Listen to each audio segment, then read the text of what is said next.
हमारे नायक Dan वूसुंग martial arts की दुनिया, जिसे जंग हो भी कहा जाता है, पर विजय प्राप्त करते हैं और केवल अपनी मुट्ठी का उपयोग करके लड़ाई में फिस्ट किंग का खिताब अर्जित करते हैं। सभी से बेजोड़ एक दिन वह दानव गुट के गुंडों द्वारा घात लगाकर हमला किया जाता है। वह उनमें से कई को मार देता है सिवाय दो के। ये दो काफी मजबूत हैं और अपने उद्देश्यों को पूरा करने के लिए अपने ही साथियों को मारने से नहीं चूकते। उनकी क्रूरता और उनके हथियार पर बने प्रतीक से वूसुंग को उनकी पहचान का पता चलता है। वूसुंग उनमें से एक की ओर दौड़ता है और दावा करता है कि वह उसे 10 वार में खत्म कर देगा, लेकिन हर बार उसके महत्वपूर्ण बिंदुओं को चूक जाता है क्योंकि उसके प्रतिद्वंद्वी के साथी ने उसके शरीर पर पतले धागों से उसे जकड़ रखा है। जब वह 9 बार वार करता है तो कठपुतली मास्टर वूसुंग पर अपने धागे को कस देता है, उसे वहीं रोक देता है, जबकि दूसरा प्रतिद्वंद्वी अपनी तलवार से उसके शरीर को भेद देता है। यहाँ तक कि अपनी आखिरी सांस लेने से पहले वह अपने दुश्मन को 10वीं बार जबड़े पर मारने में सक्षम होता है। इसके साथ ही उसकी जिंदगी खत्म हो जाती है, जबकि डैन वूसुंग, जो अपनी मौत से पहले अपने दुश्मन को एक बार फिर मारना चाहता है, वह जुहवा सुरक्षित घर में ली जिन यॉन के रूप में जागता है, जो यून्हा मर्चेंट ग्रुप का सबसे बड़ा बेटा है। जब वह जागता है तो वह खुद को चोटों के लिए जांचता है और पाता है कि कोई चोट नहीं है। ये देखकर आश्चर्यचकित होता है, लेकिन जब वह आईने में अपने नए चेहरे को देखता है तो पहले उसे लगता है कि किसी ने उसके चेहरे पर बस एक मुखौटा लगा दिया है। फिर कुछ निरीक्षण के बाद वह इस विचार को खारिज कर देता है। जब नौकरानियां चिकित्सक को बुलाने के लिए चली जाती हैं तो वह अपने नए हालात के बारे में जानने का निर्णय लेता है और इधर उधर खोजता है।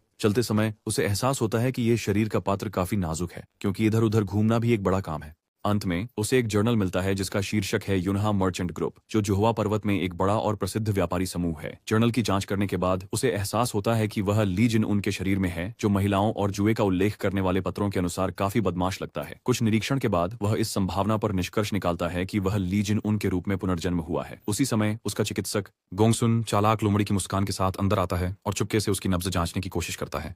उसका हाथ हटाते हुए वह उसे आश्वस्त करता है कि वह ठीक है। फिर वह चालाक चिकित्सक उसे ड्रैगन और फीनिक्स सूप देने की पेशकश करता है, ये दावा करते हुए कि यह एक टॉनिक है, लेकिन वास्तव में ये सूप जिनुन जैसे बीमार व्यक्ति के लिए जहर है। उसके जवाब देने के बजाय जिनुन ये जानना चाहता है कि डैन वूसुंग के रूप में उसकी मृत्यु के बाद कितने साल हो गए हैं और निष्कर्ष निकालता है कि यह अभी हाल ही में हुआ है। इसका मतलब है कि उसके दुश्मन अभी भी जीवित हैं। अपने वर्तमान चिकित्सक और पुराने दुश्मनों के बारे में सोचते हुए वह अब उन्हें मारने का दृढ़ निश्चय करता है, क्योंकि उसे जीवन में एक और मौका मिला है। दिन बीत चुके हैं जब से डैन वूसुंग ली जिनुन के रूप में पुनर्जन्म हुआ है। उस सुबह उसकी नौकरानियां बड़े उत्साह के साथ उसका नाश्ता तैयार करती हैं, ये जानते हुए कि वह आज से आखिरकार एक सही भोजन करेगा। अब तक वह अपनी सेहत के लिए सख्त खिचड़ी के आहार पर था। एक नौकरानी दूसरों से जल्दी करने का आग्रह करती है, क्योंकि जिन उन किसी भी क्षण अपनी सैर से लौट सकते हैं। उसकी बात अधूरी रह जाती है जब दरवाजा खुलता है और जिन उन अंदर आते हैं। वह नाश्ता देखते हैं और उन्हें बताते हैं कि अब से इसे सरल रखें, बस इसी तरह। जब वह अपने कमरे की ओर जाते हैं तो एक नौकरानी उनके सुधरे हुए शरीर को देखती है और उनके बेहतर स्वास्थ्य पर टिप्पणी करती है और बाकी जल्दी से सहमत हो जाते हैं। कुछ देर बाद जिनुन अपना नाश्ता शुरू करता है जब चालाक सांप गोंगसुन मूंग उसका मूड खराब करने आता है। जिनुन उसे अंदर आने की अनिच्छा से अनुमति देता है और गोंगसुन तुरंत उसकी असभ्यता को महसूस करता है, लेकिन फिर भी एक बड़ी मुस्कान के साथ उसका अभिवादन करता है। इस बीच जिनुन उसे संदेह से देखता है, ये जानते हुए कि इस आदमी के पास हमेशा कोई न कोई एजेंडा होता है जब वह चापलूसी करता है। जिनुन के होंठों पर एक मुस्कान खिलती है, क्योंकि वह उसे उसके अपराध को कबूल कराने की योजना बनाता है। इस उद्देश्य के लिए वह लापरवाही से पूछता है कि गोंगसुन वहां क्यों है। इस पर गोंगसुन अपने सामान्य नाटक में लग जाता है, दावा करता है कि वह अकेलापन सहन नहीं कर सकता,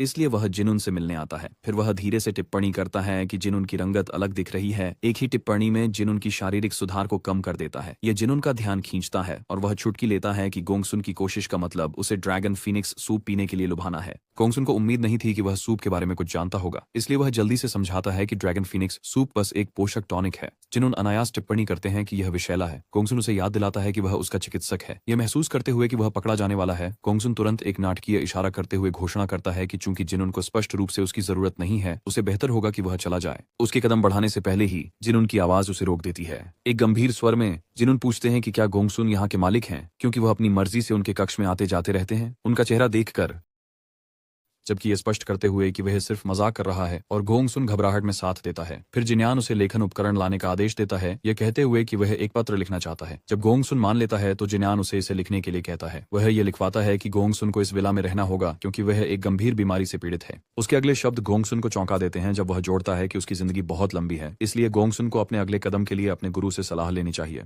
उसकी अभिव्यक्ति देखकर जिन्यान पूछते हैं कि उसने लिखना क्यों बंद कर दिया। वह जिन्यान के शब्दों को हंसी में उड़ाने की कोशिश करता है और उनसे विस्तार से बताने के लिए कहता है, लेकिन इससे पहले कि वह अपना वाक्य पूरा कर सके, जिन्यान उस पर एक चॉपस्टिक फेंकते हैं। ये उसकी गर्दन को हल्का सा खरोंचता है और उसके पीछे की दीवार में धंस जाता है। अब सच में चिंतित होकर गोंगसुन अपनी चोट की जांच करता है। जिन्यान का चेहरा गंभीर हो जाता है जब वह स्पष्ट रूप से कहता है कि वह अब वही जिन्यान नहीं है जिसे गोंगसुन जानता है। गोंगसुन अभी भी अनजान बनने की कोशिश करता है, लेकिन जिन्यान तय करता है कि अब सांप का सामना करने का समय आ गया है। वह स्पष्ट रूप से बताता है कि उसे पता है कि ड्रैगन फीनिक्स सूप केवल स्वस्थ लोगों के लिए एक टॉनिक है, लेकिन जिन्यान का शरीर इसे टॉनिक के रूप में अवशोषित करने के लिए बहुत कमजोर है, जिससे यह उसके जैसे बीमार व्यक्ति के लिए विषाक्त हो जाता है। और फिर भी गोंगसुन, जो एक चिकित्सक है, किसी तरह यह नहीं जानता। उसने जिन्यान को एक दिन पहले ही सूप पिलाया और अगली सुबह वह स्पष्ट रूप से जिन्यान की नब्ज देख रहा था ताकि प्रभाव देख सके। इतना ही नहीं, जब जिन्यान ने उसे सूप काउंटर पर छोड़ने को कहा तो उसके चेहरे पर स्पष्ट हत्या का इरादा दिखाई दिया। जिन्यान कहता है कि वह जानता है कि गोंगसुन जैसा व्यक्ति अपने आप काम नहीं कर सकता, इसलिए वह उसे अपने मालिक का नाम पत्र पर लिखने के लिए कहता है। गोंगसुन पहले नाटकीय तरीके से कोशिश करता है,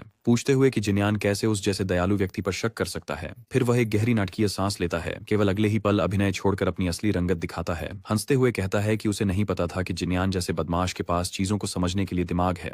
जिन्यान समझता है कि अब कोई दिखावा नहीं बचा है। गोंगसुन ठंडे स्वर में जवाब देता है कि उसका असली इरादा उसे चुपचाप मारने का है। अब नौकरों की ओर देखते हुए गोंगसुन तय करता है कि जिन्यान की हत्या को छुपाने के लिए उनका खून भी बहाना होगा, लेकिन इससे पहले कि वह अपना जहर वाला सुई तैयार कर सके, जिन्यान उसके पीछे प्रकट होता है और एक तेज हमले से गोंगसुन को गिरा देता है। बिना किसी चिंता के अपना भोजन जारी रखते हुए जिन्यान टिप्पणी करता है कि गोंगसुन को वास्तव में उनकी बातचीत के दौरान विचलित नहीं होना चाहिए। गोंगसुन पर पहले के हमले से अपने चोटिल हाथों को देखते हुए वह अपने कमजोर शरीर पर निराश महसूस करता है। उसे केवल अपनी पिछली जिंदगी की ताकत वापस पाने की जरूरत है। वह जानता है कि एक बार जब वह इसे हासिल कर लेगा तो वह अजेय होगा, इतना कि अगर वास्तव में उसके हत्या के प्रयास के पीछे यून्हा मर्चेंट ग्रुप है तो वह उनका सामना कर सकेगा। उस उद्देश्य के लिए उसे एक दिन समूह में वापस जाना होगा ताकि गोंगसुन की ओर जांच कर सके। अगले ही पल वह लड़खड़ाता है और अचानक सिर दर्द के कारण बैठ जाता है। उसे गोंगसुन की याद आती है और फिर इस शरीर की यादें ली जिन्यान के शरीर की एक साथ उसके अंदर उमड़ पड़ती हैं। झटके के बाद जब वह जिन्यान की असली कहानी जानता है तो उसकी आंख से एक आंसू निकल जाता है। वह अयोग्य और साधारण था, अपने दूसरे और तीसरे भाइयों के विपरीत जो होशियार और मजबूत थे। अपनी साधारणता को पार करने के लिए उसने वह किया जो कोई समझदार व्यक्ति नहीं करेगा। उन्होंने विलासिता पर पैसा खर्च करना शुरू कर दिया, जिससे उनकी सेहत इतनी बिगड़ गई कि जब तक उन्हें अपनी गलती का एहसास हुआ तब तक वापसी का कोई रास्ता नहीं था। उन्हें ठीक होने में मदद करने के बहाने इस विला में भेजा गया जो निर्वासन का स्थान मात्र था, लेकिन उनके कबीले को अपने अयोग्य बड़े बेटे की यहाँ दिन बिताने की कोई परवाह नहीं थी। अब जिन्यान के शरीर में रहते हुए वुसोंग ने अपने मार्शल आर्ट्स प्रशिक्षण को फिर से शुरू करने का निश्चय किया है, जिसे उसने जिन्यान की यादों की कमी के कारण टाल दिया था। वह इस शरीर के असली मालिक से निराश है जिसने इतनी परफेक्ट बॉडी को विलासिता में बर्बाद कर दिया। वह अपने पिछले जीवन के ज्ञान का उपयोग करके इस शरीर को उपयोगी बनाने का निर्णय लेता है, कुछ दुर्लभ औषधियां प्राप्त करके। जब वह विला के अंदर कदम रखता है तो उसकी नजर उसके पास मौजूद पैसे पर पड़ती है और उसे यह जानकर राहत मिलती है कि उसे वित्तीय समस्याएं नहीं है। इसका मतलब है कि वह आसानी से वह औषधियां खरीद सकता है जिनकी उसे जरूरत है। फिर उसकी नजर गोंगसुन पर पड़ती है, जो अब उसकी पहले की शक्तिशाली प्रहार के कारण सिर्फ एक लाश है। वह शरीर को दफनाने का फैसला करता है। इस दिन से एक साल एक ही सांस में गुजर जाता है। एक दिन यून्हा मर्चेंट ग्रुप के गार्ड स्क्वाड के सदस्य मक इंस्योप जिन्यान के लिए एक पत्र देने आते हैं। वह एक नौकरानी से जिन्यान के ठिकाने के बारे में पूछता है और वह उसे उस स्थान की ओर इशारा करती है जहां जिन्यान ध्यान कर रहा है। जैसे ही मक उसकी गठीली काया को देखता है, उसकी आंखें अविश्वास में चौड़ी हो जाती हैं, क्योंकि वह विश्वास नहीं कर सकता कि वह वास्तव में जिन्यान को देख रहा है। इस वर्ष के दौरान हमारे दृढ़ व्यक्ति ने अपने शरीर को मजबूत करने के लिए हर क्षण का उपयोग किया है। उसकी ऊर्जा कोर अब प्रकट हो गई है और उसने अपने अंदर सभी मार्शल आर्ट्स को फिर से अंकित कर लिया है जो जीवित रहने के लिए आवश्यक है, जैसे कि प्रबुद्ध गतिशीलता कला, प्रबुद्ध शरीर कला और तीव्र कदम। इसके अलावा उसने व्हाइट लाइटनिंग 10 फेज आर्ट भी सीखा है, जो उसे बिजली तत्व को नियंत्रित करने की अनुमति देता है। इस सभी प्रशिक्षण के माध्यम से उसने मार्शल आर्ट्स के चौथे चरण को सफलतापूर्वक प्राप्त कर लिया है, लेकिन उसके जैसे व्यक्ति के लिए यह अभी भी पर्याप्त नहीं है। इसी समय उसका प्रशिक्षण मैक की आवाज से बाधित होता है, जो उसे अभिवादन करता है और घबराते हुए अपना परिचय देता है। मक बताता है कि वह मुख्य कबीले से एक पत्र लाया है। शांत गरिमा के साथ जिन्योंग उससे पत्र देने के लिए कहता है। इस बीच मक अपनी आंखों पर विश्वास नहीं कर सकता। यह वही कमजोर खांसता हुआ आदमी है जिसे उसने पिछले साल देखा था, और फिर भी अब वह ऊंचा और मजबूत खड़ा है। उसके विचारों को जिन्योंग की आवाज व्यंग्य से भरी हुई बाधित करती है, उसे याद दिलाते हुए कि वह अभी भी पत्र का इंतजार कर रहा है। अपनी तंद्रा से बाहर आते हुए जिन्योंग और मक दोनों शांत हो जाते हैं जब वह पत्र पढ़ता है। ये उसे उसके पिता की खराब सेहत के बारे में बताता है, जो उन्हें बिस्तर पर ही रहने को मजबूर कर रही है। हालांकि कोई कारण नहीं दिया गया है। ये सुनकर मकुयान कबीले के बारे में अपनी शंकाएं व्यक्त करता है। यह कबीला गिद्धों का एक समूह है जो सुरक्षा प्रदान करने के बहाने यून्हा व्यापारी समूह से अत्यधिक शुल्क मांगता है। समय के साथ भुगतान इस हद तक बढ़ गए हैं कि अब उन्हें हल्के में नहीं लिया जा सकता। वह पूछता है कि क्या उयान कबीले ने वेतन में इस तरह की वृद्धि के लिए कुछ महत्वपूर्ण किया है। यह वास्तव में मक को गुस्सा दिलाता है, जो समूह पर अपनी निराशा व्यक्त करता है, यह कहते हुए कि उन्होंने इसके लायक कुछ नहीं किया है। उसे वह घटना याद आती है जब यून्हा समूह को लिटिल डिटी संप्रदाय का सामना करना पड़ा, जिसने उनके व्यापार पर भारी कर लगाने की कोशिश की। उस समय उयान कबीले ने समूह से अनायास कहा कि उनका उनसे कोई लेना देना नहीं है, सिवाय इसके कि जब उन्हें किसी गंभीर चर्चा के लिए मिलना हो। मक जोड़ता है कि यहाँ तक कि गार्ड कप्तान भी कार्रवाई नहीं कर सकता, क्योंकि उयांगहू इस समूह से जुड़ा हुआ है। ये जिन इयोन का ध्यान आकर्षित करता है, क्योंकि वह इस नाम को अपने जियांगहू के दिनों से जानता है। उयांगहू वहाँ काफी प्रसिद्ध व्यक्ति। अब जिन्हों को तस्वीर साफ दिखाई देती है। ओयांगहू एक ताकतवर व्यक्ति है जो अपनी शक्ति का फायदा उठाकर यूनहा व्यापारी समूह को परेशान कर रहा है, जिसे वह बहुत कमजोर मानता है। उसी क्षण वह तय करता है कि यह मुद्दा या तो मौत में समाप्त होगा या वह व्यक्तिगत रूप से ओयांगहू को सबक सिखाएगा। मक हैरान रह जाता है, लेकिन वह एक और बात का जिक्र करता है जिसने जिन्योंग के पिता को बिस्तर पर डाल दिया है। ये पता चला कि उसके छोटे भाई इतने मूर्ख थे कि उन्होंने पूरे यूनहा व्यापारी समूह के सामने तलवारबाजी शुरू कर दी। वह उनकी मूर्खता पर विश्वास नहीं कर सकता, ये समझते हुए कि इससे उनके पिता इतने नाराज हो गए कि तनाव के कारण बीमार पड़ गए। मक उसे सांत्वना देने की कोशिश करता है, कहता है कि इस मामले का उससे कोई लेना देना नहीं है, लेकिन वह उसे बीच में ही रोक देता है और खड़ा हो जाता है क्योंकि वह अब और निष्क्रिय भूमिका नहीं निभा सकता। मक उसकी अचानक की दृढ़ता से चौंक जाता है। फिर हमारा लड़का गंभीरता से मार्क से कहता है कि वह पत्र को संभाल कर रखे क्योंकि वह खुद स्थिति देखेगा। जब मार्क अपनी टीम के पास लौटता है तो वह सबसे पहले अपने साथियों को यह खबर देता है कि ली जिन्योंग जैसा कोई व्यक्ति एक मार्शल आर्टिस्ट बन गया है। जैसे ही उसके साथी यह सुनते हैं वे हंसने लगते हैं। हर किसी की इस मामले पर अपनी राय है। कुछ कहते हैं कि वह बिस्तर में अच्छा होगा, जबकि अन्य टिप्पणी करते हैं कि अगर जिन्योंग जैसा कोई मार्शल आर्टिस्ट बन सकता है तो वे खुद को महान मार्शल आर्टिस्ट मानते हैं। उनके एक साथी ने उनसे कहा कि एक विश्वसनीय मजाक बनाएं। उदाहरण के लिए, कैसे उपकप्तान ने आखिरकार एक प्रेमिका ढूंढ ली है। उपकप्तान हानियोप उनकी बातचीत सुन लेते हैं और यह जानने में रुचि रखते हैं कि क्या जिन्योंग ने वास्तव में उस व्यक्ति को मारने के बाद अपनी सेहत वापस पा ली है जिसने उसे हिलाने की कोशिश की थी। फिर हानियोप दृढ़ता से कहते हैं कि जिन्योंग बचपन से ही एक मार्शल आर्टिस्ट रहे हैं। उनके पास जो प्रतिभाशाली शरीर है उसके कारण। अब हान जिन्योंग की वापसी का समय पूछते हैं। मक इस मामले को लेकर अपनी अनिश्चितता दिखाता है क्योंकि उसने केवल इतना ही कहा था कि वह वापस आ रहा है। उसी समय वे जिन्योंग के आगमन की घोषणा सुनते हैं और समझ जाते हैं कि यह अब है। फिर हान अपने अधीनस्थों से अपने युवा स्वामी का स्वागत करने के लिए कहता है। वे यह सुनकर खुश नहीं होते, इसलिए वह उन्हें सख्ती से याद दिलाता है कि वह चाहे कुछ भी हो उनका स्वामी है। इस बीच वूसुंग पहली बार यूनहा व्यापारी समूह के महल की भव्यता देखकर वास्तव में उसकी समृद्धि से चकित है। अपने पिछले जीवन में उसने इस समूह के बारे में केवल कहानियां सुनी थीं, लेकिन अब इसे करीब से देखकर उसे एहसास होता है कि जिन्योंग सिर्फ अमीर नहीं है, वह बेहद धनी है। वह अपनी नौकरानियों से कहता है कि वे आराम करें क्योंकि वह अपने पिता से मिलने जा रहा है। जैसे ही वह आगे बढ़ता है वह चुप्पी से हैरान होता है क्योंकि कोई उसे अभिवादन करने की जहमत नहीं उठाता। उसकी इच्छा जल्द ही पूरी हो जाती है जब बड़ी संख्या में गार्ड्स अपनी तलवारों के साथ उसका स्वागत करते हैं। फिर हान उसका स्वागत करते हैं, ये टिप्पणी करते हुए कि जिन्योंग लगभग पहचान में नहीं आ रहा है। वह उसे स्वस्थ देखकर अपनी खुशी भी व्यक्त करते हैं। हान के अधीनस्थ मानते हैं कि वह केवल जिन्योंग की तारीफ कर रहे हैं, ये मानते हुए कि हान में कोई गर्व नहीं है क्योंकि अतीत में उनके मालिक हमेशा उसकी विचारशीलता के लिए उसका अपमान करते थे। उसी क्षण वे भी एक अशिष्ट अपमान के लिए तैयार हो रहे हैं, लेकिन वे वास्तव में तब चौंक जाते हैं जब जिन्योंग उनका स्वागत करते हुए कहता है कि यह किसी परेशानी वाले व्यक्ति के लिए कितना अच्छा स्वागत है। उनके चौंके हुए चेहरे देखकर मक जोर देकर कहता है कि उसने पहले ही सबको बता दिया है कि जिन्योंग वास्तव में बदल गया है। यह देखकर हान, जो हमारे लड़के को उसके पिता के कक्ष में ले जा रहा है, के चेहरे पर एक नरम अभिव्यक्ति है और जिन्योंग को अंततः महसूस होने लगता है कि वह उनके सहयोगी हैं, न कि एक शत्रुतापूर्ण व्यक्ति। जब वे अंदर जाते हैं, हान उसे सूचित करता है कि उसने पहले ही उसके आगमन के बारे में उसके पिता को बता दिया है, जिसके लिए वह उसे धन्यवाद देता है। उनकी बातचीत उनके सबसे छोटे भाई जेयून के हाथ से बाधित होती है, जो उसे एक उपहासपूर्ण टिप्पणी के साथ अभिवादन करता है और उसे विकृत कहता है। उसे इस तरह देखकर जेयून टिप्पणी करता है कि वह पूरी तरह से अलग व्यक्ति लग रहा है।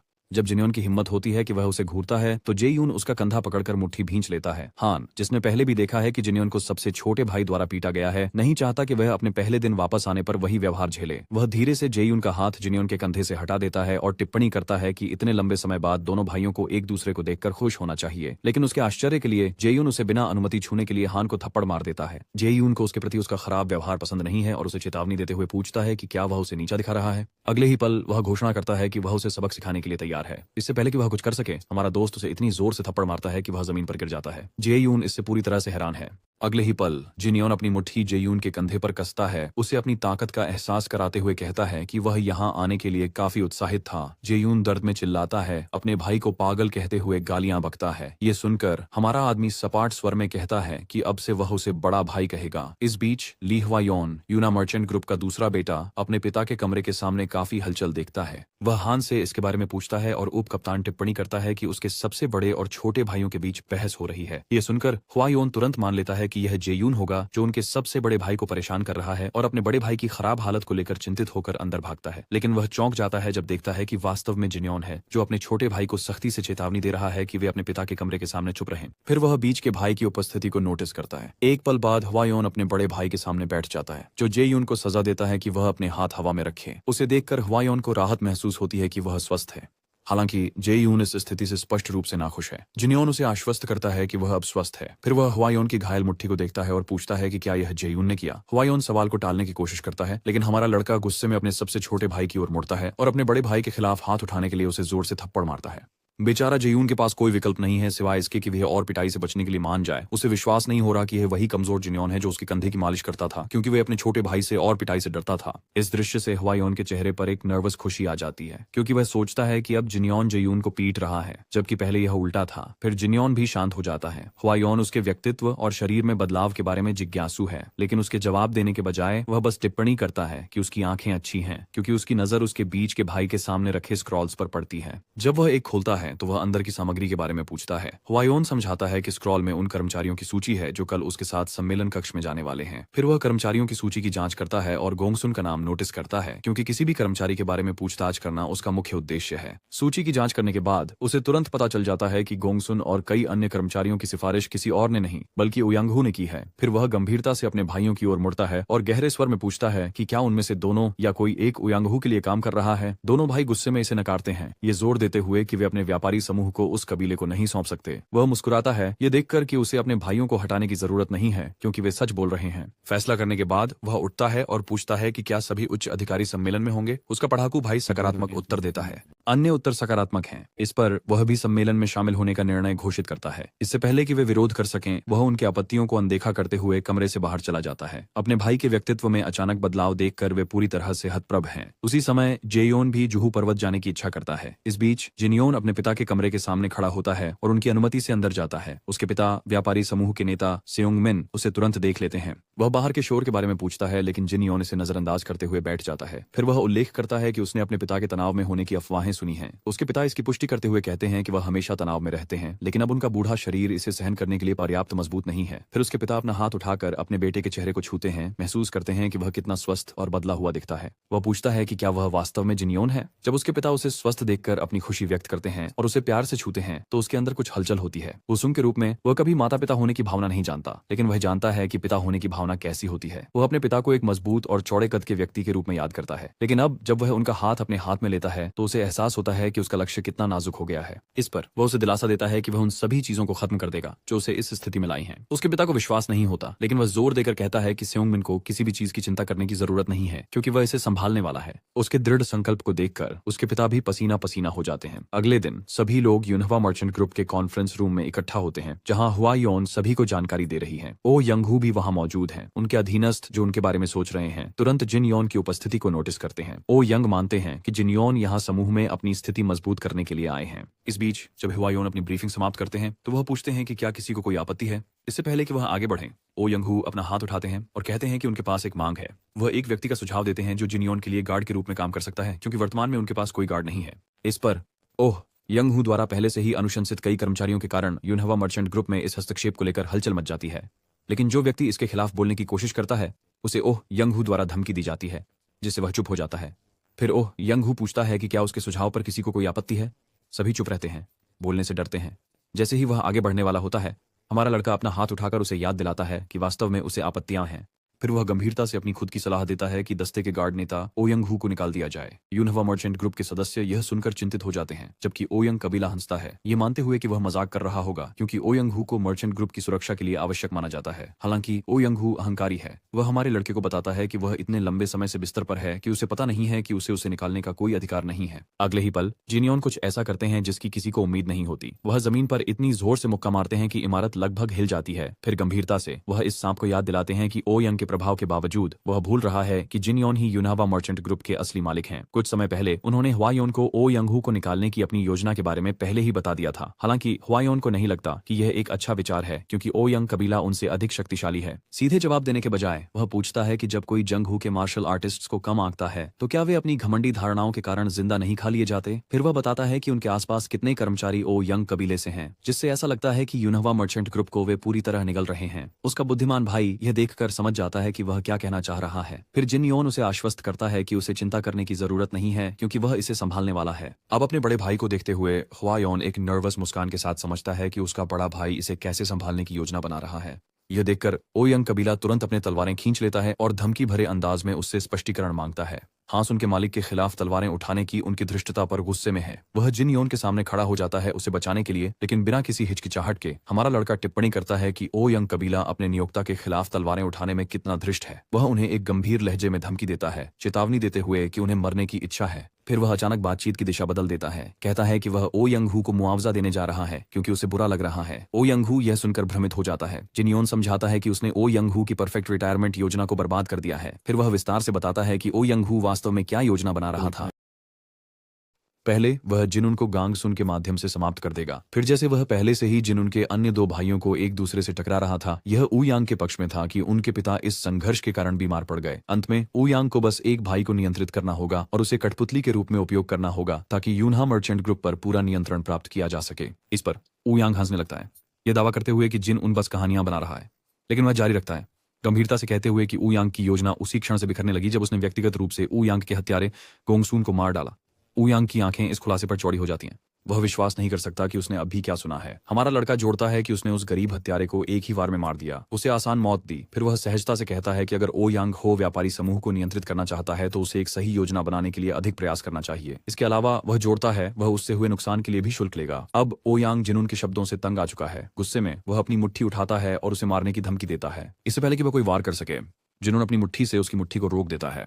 जैसे ही उनकी मुट्ठियां टकराती हैं, ऊ यांग हो बिजली की ऊर्जा का एक उछाल महसूस करता है, जिससे उसे एहसास होता है कि जिनुन वास्तव में एक मार्शल आर्टिस्ट बन गया है। उनके चारों ओर सभी लोग भी हमारे दोस्त की शक्ति के प्रदर्शन को देखकर चौंक जाते हैं। दूसरी ओर जिनुन नाटकीय रूप से टिप्पणी करते हैं कि ऊ यांग किसी ऐसे व्यक्ति पर हमला कर रहा है जो अभी अभी ठीक हुआ है। फिर वह घोषणा करता है कि वह इसे नजरअंदाज कर देगा क्योंकि वे एक आधिकारिक द्वंद्व करने जा रहे हैं। कोई आधिकारिक द्वंद्व की शुरुआत की घोषणा करता है। ऊ यांग हो पूछता है कि क्या यह पर्याप्त होगा। एक घमंडी अभिव्यक्ति के साथ वह दावा करता है कि वे तब तक द्वंद्व करेंगे जब तक उनमें से एक मर नहीं जाता। यह सुनकर ऊ यांग हो शांतिपूर्वक टिप्पणी करता है कि ऐसा लगता है जिन योन को किसी अच्छे संप्रदाय के तहत प्रशिक्षित किया गया होगा, उनकी कुशलता और मार्शल आर्ट्स में दक्षता को देखते हुए। लेकिन अपनी तलवार उठाते हुए वह दावा करता है कि वह उसे उनके बीच के अनुभव के अंतर को समझाने जा रहा है। हालांकि जिनियॉन तेजी से उसके हमले से बच जाता है और अनुभव के बारे में ताने की सराहना नहीं करता। झुकते हुए वह अपनी मुट्ठी ओ यांग के पेट में मारता है, यह घोषणा करते हुए कि उसके पास ओ यांग हो से 100 साल अधिक अनुभव है। ओ यांग हो खून उगलता है, जिनियॉन की कौशल की असली सीमा को समझने में असमर्थ। जिनुन दूसरी ओर अपनी प्रबुद्ध गतिशीलता कला को सक्रिय करता है और ओ यांग को दिखाने का वादा करता है कि अनुभव में असली अंतर कैसा दिखता है।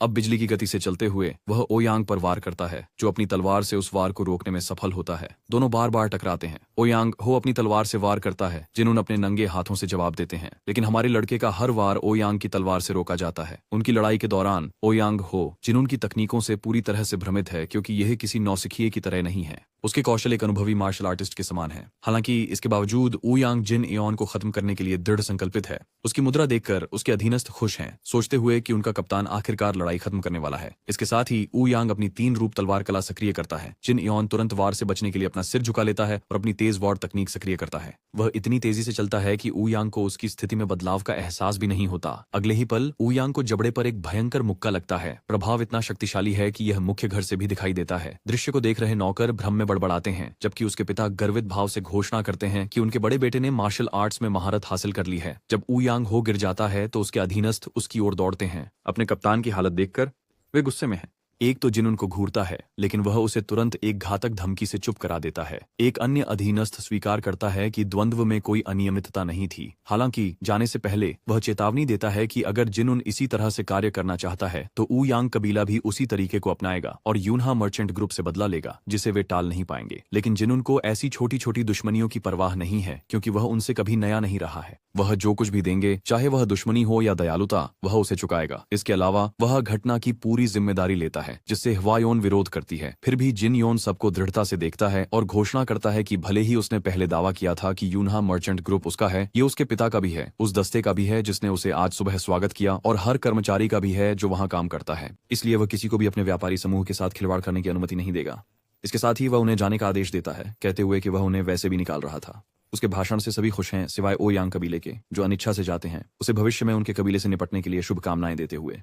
जैसे ही वे जाते हैं, एक कर्मचारी खुश होने वाला होता है, लेकिन दूसरा उसे जल्दी से रोक देता है। उसे याद दिलाता है कि जिन योन ने एक आधिकारिक द्वंद्व जीता था। एक और गार्ड जोड़ता है कि वे जश्न नहीं मना सकते, आखिरकार वे गार्ड स्क्वाड हैं। फिर भी अपने कर्तव्य को निभाने के बजाय वे पूरे समय खड़े होकर देखते रहे। हंगामे से बेफिक्र जिनुन हुआउन की ओर मुड़ते हैं और उनसे एक औषधि लाने के लिए कहते हैं। चूंकि उन्होंने पहले ही इस मामले की पूरी जिम्मेदारी ले ली है, इसलिए उन्हें कम से कम इतना तो मिलना ही चाहिए। हुआउन हंसते हैं और अपने भाई को आश्वस्त करते हैं कि वह सबसे अच्छी औषधि लाएंगे, ये जोड़ते हुए कि अब से वह व्यस्त रहने वाले हैं। वह न केवल औषधियां खरीदेगा बल्कि उसे गार्ड स्क्वाड के लिए नए लोगों को भी नियुक्त करना होगा। इस पर जिनून कहते हैं कि उनके पास पहले से ही कुछ लोग हैं जो इस काम के लिए उपयुक्त हैं। इस बीच एक निजी कमरे के अंदर म्यूंग हो को जिनून की हाल की गतिविधियों के बारे में खबर मिलती है। उनके अधीनस्थ पुष्टि करते हैं कि यह खबर सच है। वास्तव में हमारे लड़के ने कुछ दिन पहले ही इस सब के बारे में सोच लिया था जब उसने यूनहा मर्चेंट ग्रुप में कदम रखा था। वह कर्मचारियों के पैटर्न का भी विश्लेषण कर रहा है।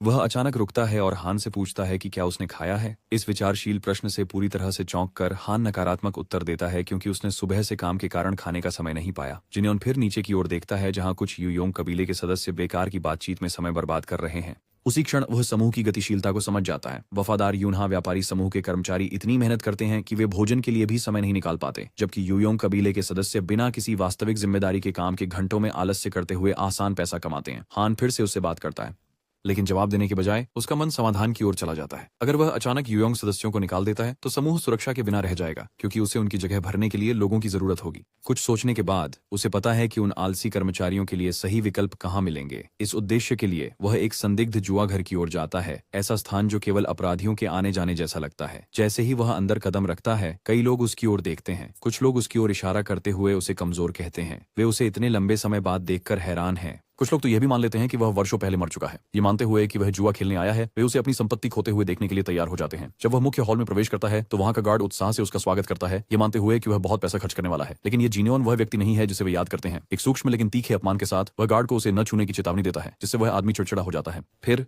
बिना किसी औपचारिकता के जिन्योन उसे दरवाजा खोलने का आदेश देता है। अंदर चुल म्यूंग हो, जिसे जहरीला लोमड़ी कहा जाता है, अपने पूर्व मित्र की ओर देखता है और टिप्पणी करता है कि उसकी बेहतर सेहत लंबे समय तक आराम करने का परिणाम होनी चाहिए। उसके साथ ही युग जिनबो और युग म्यूंग हो भी उसे अभिवादन करते हैं। म्यूंग हो मुस्कुराते हुए उन्हें याद दिलाता है कि कम से कम जिन्योन की तबीयत के बारे में पूछ लें, क्योंकि वह इतने लंबे समय से बीमार था।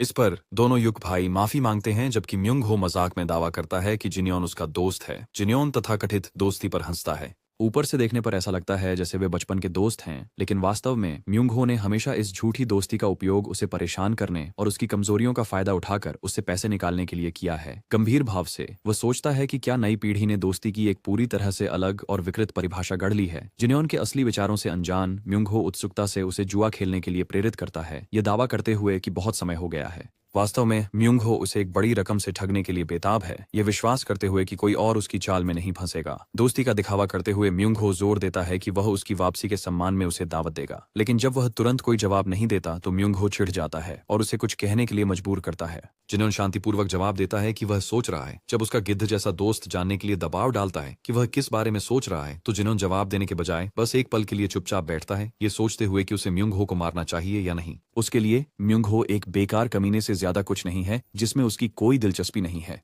यहाँ केवल युग भाई ही मूल्यवान है, जो गुंडों की तरह जीने के बावजूद वास्तव में उपयोगी कौशल रखते हैं। उनका कौशल म्यूंग हो जैसे व्यक्ति के अधीन बर्बाद हो रहा है। इस निर्णय के साथ मन में जिन्योन खड़ा होता है और शांति से म्यूंग हो से तिजोरी की चाबी सौंपने के लिए कहता है। म्यूंग हो आश्चर्य में पलकें झपकाता है, पूछता है कि जिन्योन को अचानक पैसे की जरूरत क्यों है। जिन्योन शांत स्वर में जवाब देता है, उसे आश्वस्त करते हुए कि यह सिर्फ एक बार की नकद निकासी है। लेकिन वह जोड़ता है, म्यूंग हो द्वारा उस पर बकाया ब्याज जो उसे इस जुआ घर में निवेश करने के लिए मजबूर किया गया था, और उन बारों के लिए चिकित्सा मुआवजा जब म्यूंग हो ने उसे पिटवाया था, कुल मिलाकर लगभग 1 लाख न्यांग हो जाता है। यह काफी होना चाहिए। म्यूंग हो हंसने लगता है, उसका मजाक उड़ाते हुए पूछता है कि क्या उसने अपनी अनुपस्थिति के दौरान गणित सीखा। आत्मसंतोष के साथ वह बताता है कि तिजोरी में सिर्फ वह पैसा नहीं है जो जिन्योन मांग रहा है, बल्कि यह सोने, चांदी और गहनों से भी भरी हुई है। फिर भी वह कहता है जिन्योन मूर्ख है अगर वह सोचता है कि उसे इनमें से कुछ भी मिलेगा। सबसे अच्छा, उसके तथाकथित प्रस्तावों पर वह उसे कुछ पैसे उधार दे सकता है अगर वह बहुत मजबूर हो, लेकिन तिजोरी की चाबी का सवाल ही नहीं उठता। म्यूंग हो की झुंझलाहट बढ़ जाती है जब वह उन समयों को याद करता है जब हमारा लड़का बीमार होने की शिकायत करता था और अब यहाँ स्वस्थ खड़ा होकर तिजोरी की चाबी मांगने की हिम्मत करता है, जबकि उसे पूरी तरह नजरअंदाज कर रहा है। वह ठंडे स्वर में जिन्योन से कहता है कि वह होश में आए, उसे याद दिलाते हुए कि उसके सामने कौन खड़ा है। जब जिन्योन फिर भी जवाब देने की जहमत नहीं उठाता तो म्यूंग हो करीब आकर उसका चेहरा लगभग छूते हुए पूछता है कि क्या वह उसके हाथों मौत की इच्छा कर रहा है। फिर से कोई जवाब नहीं। अंततः शब्दों से हार मानकर म्यूंग हो अपने गुर्गों को आदेश देता है कि जिन्योन को बुरी तरह पीटें। युग भाइयों में से एक उसे पीछे से पकड़ लेता है, उसके सिर को मेज पर पटकने की तैयारी करता है, लेकिन जिन्योन का चेहरा गंभीर हो जाता है। वह समझता है कि यह उसकी दयालुता है। अगले ही पल वह एक युग भाई को सीधे दीवार में फेंक देता है। दूसरा आगे बढ़ता है, लेकिन जिन्योन एक तरफ हट जाता है, मेज का सहारा लेते हुए, और एक झटके में उसका टखना तोड़ देता है। वह भाई तुरंत गिर जाता है। जिन्योन मुड़ता है, यह देखकर हैरान होता है कि युग भाई अपनी टूटी हड्डियों के बावजूद फिर से उठ रहे हैं। उनकी आंखों में बिल्कुल भी डर नहीं है। यह दृश्य वास्तव में उसे उत्साहित करता है क्योंकि अब वह उन्हें पाने के लिए तैयार है। दोनों भाई एक साथ उस पर हमला करते हैं, लेकिन कुछ ही सेकंड में जिन्योन उनकी दृष्टि से गायब हो जाता है। पल भर में वह उनके पीछे होता है, अंधाधुंध गति से चलता हुआ। वह दोनों के सिर पकड़कर उन्हें एक साथ पटक देता है, ठंडे स्वर में याद दिलाते हुए कि वह उन्हें फिर से चेतावनी नहीं देगा। अब जब शोर मचाने वाले भाई नीचे हैं तो केवल कायर म्यूंग हो बचा है जो उनके पीछे छिपा हुआ था। जिन्होंने अपने पुराने दोस्त की ओर एक खतरनाक मुस्कान के साथ मुड़ता है। म्यूंग हो अपने डर को छुपाने की कोशिश करते हुए अपने डर के बावजूद वह जिन्योन से दोस्ताना लहजे में बात करता है। सुझाव देता है कि उसे अपने दोस्तों को मार्शल आर्ट्स सीखने के बारे में बताना चाहिए और इस दौरान एक हाथ पीछे छुपा कर रखता है। वह उसे संदेह भरी नजरों से देखता है, उसके कारण पर सवाल उठाता है, लेकिन अपने सामान्य शांत स्वभाव से जवाब देता है। जब जिन योन उसकी ओर बढ़ता है, म्यूंग हो का डर बढ़ जाता है और वह चाकू दिखाते हुए उसे पास न आने की चेतावनी देता है। वह खुद को याद दिलाने की कोशिश करता है कि डरने की कोई बात नहीं है, आखिरकार यह सिर्फ जिन योन ही है। दृढ़ संकल्प के साथ म्यूंग हो आगे बढ़ता है, एक ही बार में लड़ाई खत्म करने की योजना बनाते हुए। वह मेज के पीछे से मुस्कुराता है, सोचता है कि यह उसे बचा लेगी, लेकिन जिन योन मेज को एक तरफ धकेल देता है और अगले ही पल उसका एक मुक्का उसे टुकड़ों में तोड़ देता है। सिर्फ एक स्तब्ध अवाक म्यूंग हो बचा है, जिसका सिर वह अपनी पकड़ में ले लेता है। फिर वह मुस्कुराता है और शांतिपूर्वक कहता है कि इस बार पलटवार जीतता है। अगले ही पल म्यूंग हो दर्द से चिल्लाता है जब जिनयोन उसके शरीर में बिजली की ऊर्जा प्रवाहित करता है। बाहर एक गार्ड बड़बड़ाता है कि आज कोई मरने वाला है। चौंकाने वाले विस्फोट के बाद म्यूंग हो पसीने में भीगा हुआ फर्श पर गिर जाता है।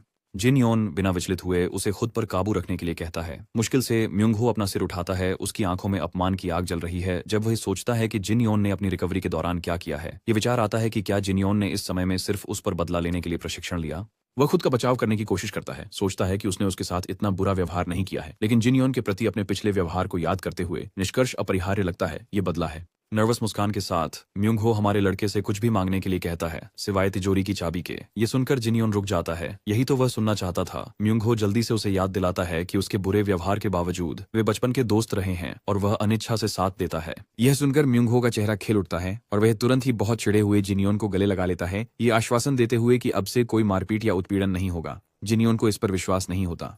वह उसे धक्का देता है मुंह बनाते हुए और कहता है कि उसकी मीठी बातें उसे बीमार कर रही हैं। अपनी झुंझलाहट के बावजूद म्यूंग हो बात करता रहता है, यह जोर देते हुए कि वे सिर्फ दोस्त नहीं हैं, जबकि वह उसे भाई बना रहा है। वह तुरंत अपने अनुचरों की ओर मुड़ता है और उन्हें अपने बड़े भाई का अभिवादन करने का आदेश देता है। दोनों बिना किसी सवाल के पालन करते हैं, थोड़े अनजान दिखते हुए। हालांकि अंदर से म्यूंग हो मुस्कुरा रहा है, सोच रहा है कि जिनयोन वह व्यक्ति है जो कभी उसके पैरों के पास रहता था और उसके पीछे एक पिल्ले की तरह चलता था। जैसे ही उसे मौका मिलेगा वह अपने गार्ड्स को पकड़कर भागने की योजना बना रहा है। उसे यकीन है कि वह बाद में किसी भी अन्य समस्या से निपट सकता है। दूसरी तरफ जिनयोन सीधे जुड़वा भाइयों से कहते हैं कि जब वह किसी को भाई कहते हैं तो वह रिश्ता जीवन भर के लिए होता है। युग भाई म्यूंग हो की स्वीकृति के लिए देखते हैं और म्यूंग हो उन्हें शपथ लेने के लिए प्रेरित करते हैं, यह घोषणा करते हुए कि अब वे शपथबद्ध भाई हैं। जुड़वा तुरंत जिनयोन के प्रति अपनी निष्ठा बड़े भाई के रूप में प्रतिज्ञा करते हैं। म्यूंग हो प्रगति से संतुष्ट महसूस करता है जब तक कि जिनयोन गंभीरता से युग भाइयों को एक तरफ हटने का आदेश नहीं देता, ये कहते हुए कि वह और म्यूंग हो तय करेंगे कि असली बड़ा भाई कौन है। म्यूंग हो के विरोध के बावजूद जुड़वा कमरे से बाहर चले जाते हैं। अब पूरी तरह से अस्थिर म्यूंग हो को नहीं पता कि उसका असली मकसद क्या है। हमारा दोस्त उसे शांतिपूर्वक याद दिलाता है कि वही था जिसने जुड़वा का शोषण करके पैसे कमाए। यह सही तरीका नहीं है, इसलिए अब जिनयोन उनकी जिम्मेदारी लेने जा रहा है। यह अच्छी तरह जानते हुए कि भाई पैसे से अधिक मूल्यवान है, म्यूंग हो गुस्से में विरोध करता है। जिनयोन पर न केवल उसे पीटने का बल्कि भाइयों को दूर ले जाने की कोशिश करने का आरोप लगाता है। वह गुर्राता है कि उसे सीधे मार देना बेहतर होगा। जितनी अभद्र टिप्पणी है, जिनयोन अगले ही पल म्यूंग हो के जबड़े पर लात मारने का फैसला करता है। वह ठंडे स्वर में कहता है कि वह बहुत अच्छा काम कर रहा है और उसे पंचिंग बैग की तरह इस्तेमाल करता है जब तक म्यूंग हो को आखिरकार समझ नहीं आता कि जिनयोन उसे मारने में कोई हिचकिचाहट नहीं रखता।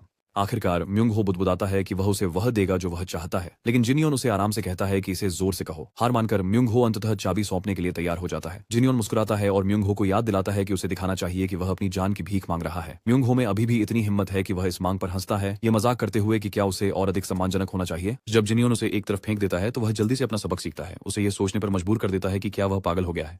जैसे ही युग भाई उसे देखते हैं वे तुरंत पूछने के लिए मुड़ते हैं कि क्या वह खो गया है। कोई विकल्प न होने पर म्यूंग हो स्वीकार करता है कि वह खो गया है और अब से वे जिनयोन की सेवा करेंगे। इस अपमान से म्यूंग हो को रोने का मन करता है। एक क्षण के लिए वह एक समझदार इंसान की तरह सोचता है और भाइयों को जाने देने का फैसला करता है ताकि वे यूनहो मर्चेंट ग्रुप के साथ बेहतर जीवन जी सकें। लेकिन जब दोनों भाई एक दूसरे को देखते हैं और जिनियोन की सेवा करने के लिए सहमत होते हैं तो म्यूंग हो की झुंझलाहट फिर से भड़क उठती है, जिसे वह उनकी कृतज्ञता के रूप में देखता है। मामला सुलझने के बाद म्यूंग हो गुस्से में बाहर निकलता है। काले बालों वाले लोगों पर कभी भरोसा न करने की शिकायत करते हुए बड़बड़ाता है। जैसे ही उसके आसपास के लोग देखते हैं कि वह युग जुड़वां के बिना है, वे उसे पीटने के लिए तैयार हो जाते हैं, क्योंकि अब उसकी सुरक्षा नहीं है। उसके चारों ओर शत्रुतापूर्ण चेहरे देखकर म्यूंग हो का अहंकार भड़क उठता है कि वह अभी भी जहरीला लोमड़ी है, और वह जोर से चिल्लाकर उन्हें इसकी याद दिलाता है। वह तो उन्हें चुनौती देने की हिम्मत भी करता है कि वे उस पर आ जाएं। पुरुष हथियार हाथ में लिए गुस्से से उबलते हुए उसके जाल में फंस जाते हैं। इस स्थिति में छोड़ने के लिए अपनी किस्मत को कोसते हुए म्यूंग हो सबसे बुरे के लिए तैयार होता है, लेकिन इससे पहले कि कोई उसे पहुंचे, जिनियोन उसे बचाने के लिए आगे आता है। जिनियोन टिप्पणी करते हैं कि ये गिद्ध म्यूंग हो के पास तब नहीं आए जब वह मजबूत था, लेकिन अब जब वह कमजोर है तो उसे निगलने के लिए तैयार है। वह उन्हें आदेश देते हैं कि म्यूंग हो के पास तभी आए जब वह वापस लड़ने के लिए पर्याप्त मजबूत हो। फिर वह युग भाइयों को हर कीमती वस्तु इकट्ठा करने का निर्देश देते हैं। जैसे ही वे उसके आदेशों का पालन करने के लिए आगे बढ़ते हैं, म्यूंग हो सभी पर और हर चीज पर गालियां देता रहता है, जिनियोन को भी।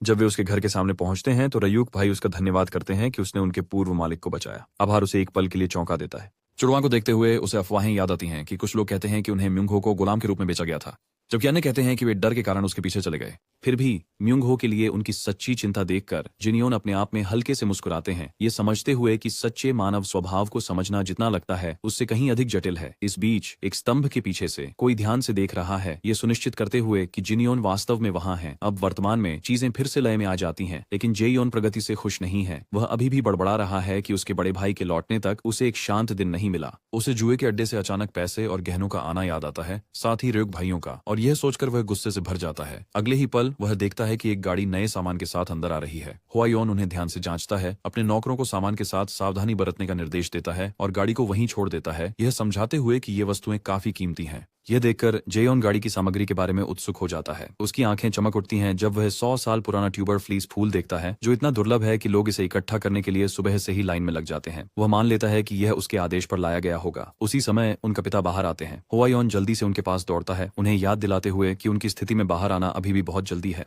हालांकि जेयोन इस बात में अधिक रुचि रखते हैं कि उनके पिता ने इतना सारा अमृत किसके लिए लाया। उन्हें याद है कि जिनियोन को केवल एक की जरूरत थी, इसलिए उन्हें उम्मीद है कि उन्हें कम से कम एक मिल सकता है। लेकिन उनका चेहरा फीका पड़ जाता है जब वह सुनते हैं कि ये सभी जिनियोन के लिए हैं। उनके पिता समझाते हैं कि ओयांग कबीले के साथ जो हुआ उसके बाद वे एक ही औषधि पर निर्भर रहने का जोखिम नहीं उठा सकते। इसके अलावा यह ज्यादा नहीं है, यह देखते हुए कि उन्होंने पहले ही ओयांग कबीले और लिटिल देवता संप्रदाय पर कितनी धनराशि बर्बाद कर दी है। इसलिए मामले पर विचार करने के बाद वह उनके स्थानीय शाखा कार्यालयों के प्रमुखों और औषधि उद्योग के कुछ बड़े नामों को पत्र भेजता है, उच्च गुणवत्ता वाली औषधि की आपूर्ति का अनुरोध करते हुए। वे मदद करने के लिए सहमत होते हैं, क्योंकि उनके व्यवसाय आपस में जुड़े हुए हैं और एक दूसरे के नुकसान से प्रभावित होते हैं। इस पर हान अपने निर्णय का समर्थन करते हैं कि जिन यॉन की सहायता करें, उन पर भरोसा करते हुए कि वह एक महान मार्शल आर्टिस्ट बनेंगे। जोंग रिन उनके समर्थन के लिए धन्यवाद देते हैं। फिर अपने सबसे छोटे बेटे के निराश चेहरे के बावजूद वह घोषणा करते हैं कि उन्होंने आखिरकार अपने जीवन भर की कमाई को खर्च करने का सही तरीका खोज लिया है। जेयोन ये सब जानकर गुस्से में है। वह अपने पिता के रास्ते में आ जाता है और मांग करता है कि उसे भी एक अमृत दिया जाए। उसके पिता उसे एक पल के लिए देखते हैं और फिर पूछते हैं कि क्या उसे वास्तव में एक की जरूरत है।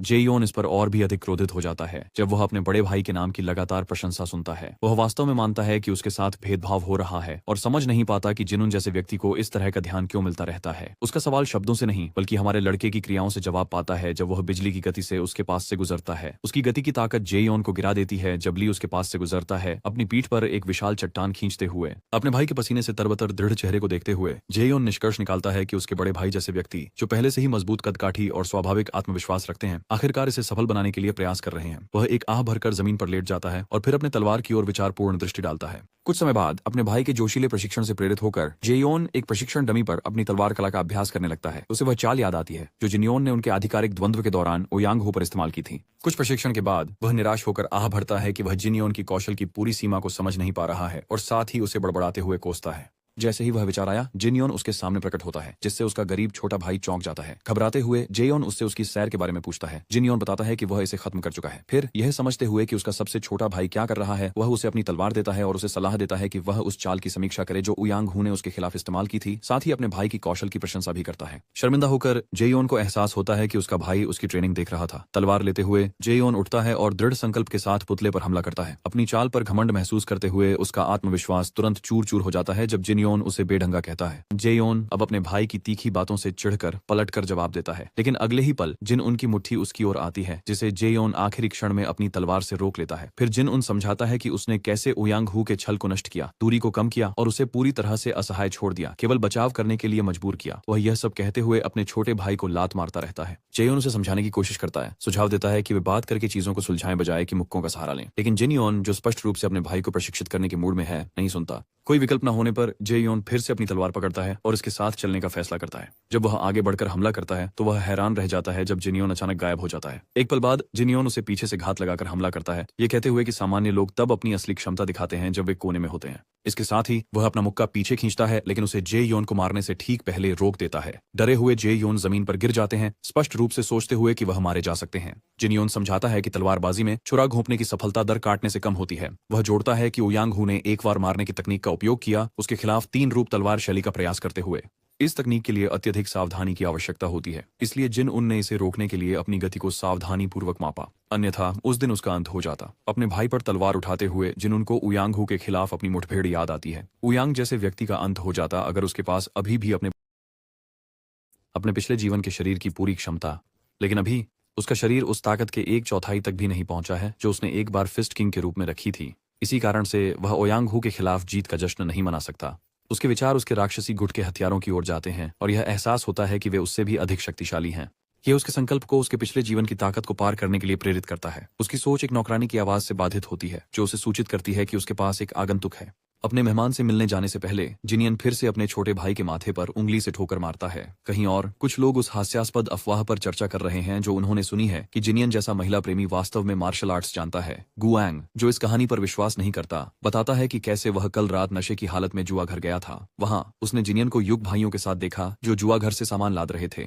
वह तुरंत उसे पहचान गया, लेकिन उल्टी करने के बाद लौटने से पहले ही वह जा चुका था। जूजुरंग और सिमागुक फिर कहते हैं कि वे खुद अफवाह की पुष्टि करने के लिए यहाँ आए थे। जब वे उसके कक्ष का दरवाजा खोलते हैं तो वे उसे युग भाइयों के साथ अंदर पाते हैं। उसकी मांसल काया देखकर उन्होंने जल्दी से दरवाजा फिर से बंद कर दिया और नौकरानी से पूछा कि क्या वह वास्तव में जिनियन है या किसी व्यापारी समूह ने उसे गोद लिया है। नौकरानी ने पुष्टि की कि वह वास्तव में उनके युवा स्वामी हैं। आदमी ऐसा लग रहा है जैसे वे बेहोश होने वाले हैं, उस चौंकाने वाले अंतर को समझने की कोशिश कर रहे हैं जो उन्होंने अभी देखा और 4 स्वर्गीय राजाओं के लापरवाह प्लेबॉय के बीच था जिसे वे जानते थे। उसी क्षण जिनियन दरवाजा खोलता है, उन्हें डरा देता है। वह शांति से अपनी नौकरानी को आदेश देता है कि वह जुड़वां बच्चों को खाना खिलाए और उन्हें बड़ी मात्रा में खाना दे क्योंकि वे बहुत खाते हैं। जैसे ही वे चले जाते हैं वह अपने पुराने दल की ओर ध्यान देता है जो स्पष्ट रूप से उससे डरे हुए हैं। वह पूछता है कि वे वहां क्यों हैं। बहुत डरे हुए होने के कारण वे बस अपनी सुरक्षा के लिए प्रार्थना करते हैं। सिमागुक, जुझारियांग, कुआंग और हमारा जिनियन एक समूह बनाते हैं जिसे 4 स्वर्गीय राजा कहा जाता है, जिनका मुख्य उद्देश्य महिलाओं और शराब में लिप्त होना है। अब ये 4 दोस्त एक साथ बैठकर आखिरकार एक शांत भोजन का आनंद ले रहे हैं।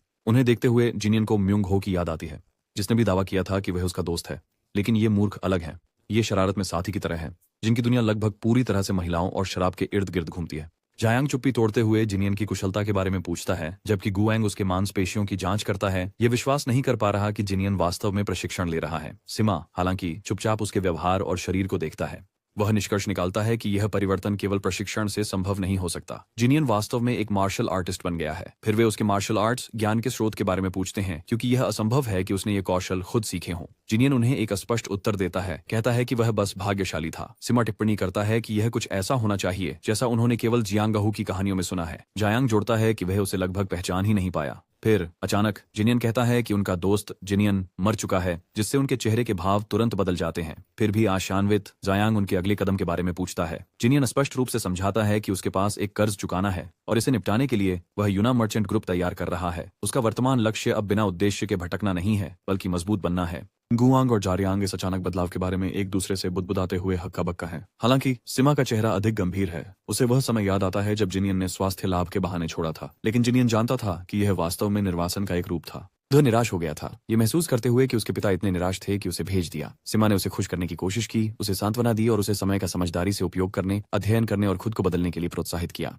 उस समय जिनियन ने हंसते हुए जवाब दिया और बदलाव के लिए सहमति जताई, इससे पहले कि सिमा उसे विदा कह पाता। उस घटना को याद करते हुए सिमा अपने दोस्त को बेहतर बनने के लिए सच्चे दिल से बधाई देता है। एक पल के लिए वे सभी रुकते हैं, फिर सिमा से सहमत होते हैं, जबकि याद करते हैं जब जिनियन चला गया था और बाकी लोग अपने सामान्य हैंगओवर के कारण नहीं आए थे। उन्हें इस तरह झगड़ते देख वह धीरे से आह भरता है, ये समझते हुए कि ये शराब प्रेमी मूर्ख ही जिनियन के असली दोस्त हैं। अपने दोस्तों के लिए शराब डालते हुए वह पूछता है कि अब जब उसने बदलाव कर लिया है तो उनके अपने क्या योजनाएं हैं। इस पर वे सभी घबराते हुए घोषणा करते हैं कि वे बदलने वाले प्रकार के नहीं हैं। फिर भी जश्न मनाते हुए वे खुश हैं कि कम से कम जिनियन ने उनके समूह की छाया से बाहर निकलकर दुनिया का सामना किया है। एक दिन की शराबखोरी और हंसी के बाद उसके सभी दोस्त उसे गर्मजोशी से विदा करते हैं और याद दिलाते हैं कि अगर उसे उनकी जरूरत हो तो संपर्क करे। वापस जाते समय वे एक बार फिर जिनियन के परिवर्तन पर चर्चा करते हैं और सिमा सुझाव देती है कि वे घर चलें। जायंग उसे संभावित सगाई के बारे में चिढ़ाता है, लेकिन सिमा उसे बस घर जाकर पढ़ाई करने के लिए कहता है। उनकी नोकझोंक तब तक चलती रहती है जब तक वे और अधिक शराब पीने के लिए स्वीट सेंट हाउस में बसने का फैसला नहीं कर लेते। इस बीच उसी स्वीट सेंट हाउस में लिटिल डीटी सेक्ट के नेता योम जिनसेंग ओयांग हू की मौत के बारे में सुनकर गुस्से में है। ओयांग कबीले के सदस्य जिनियन और उनके कप्तान के बीच आधिकारिक द्वंद्व के बारे में सब कुछ बताते हैं। जब संप्रदाय के नेता ने पूछा कि जिनियन ने कौन सा हथियार इस्तेमाल किया तो उन्होंने जवाब दिया कि पूर्व फिस्ट किंग केवल अपनी मुट्ठियों पर निर्भर था।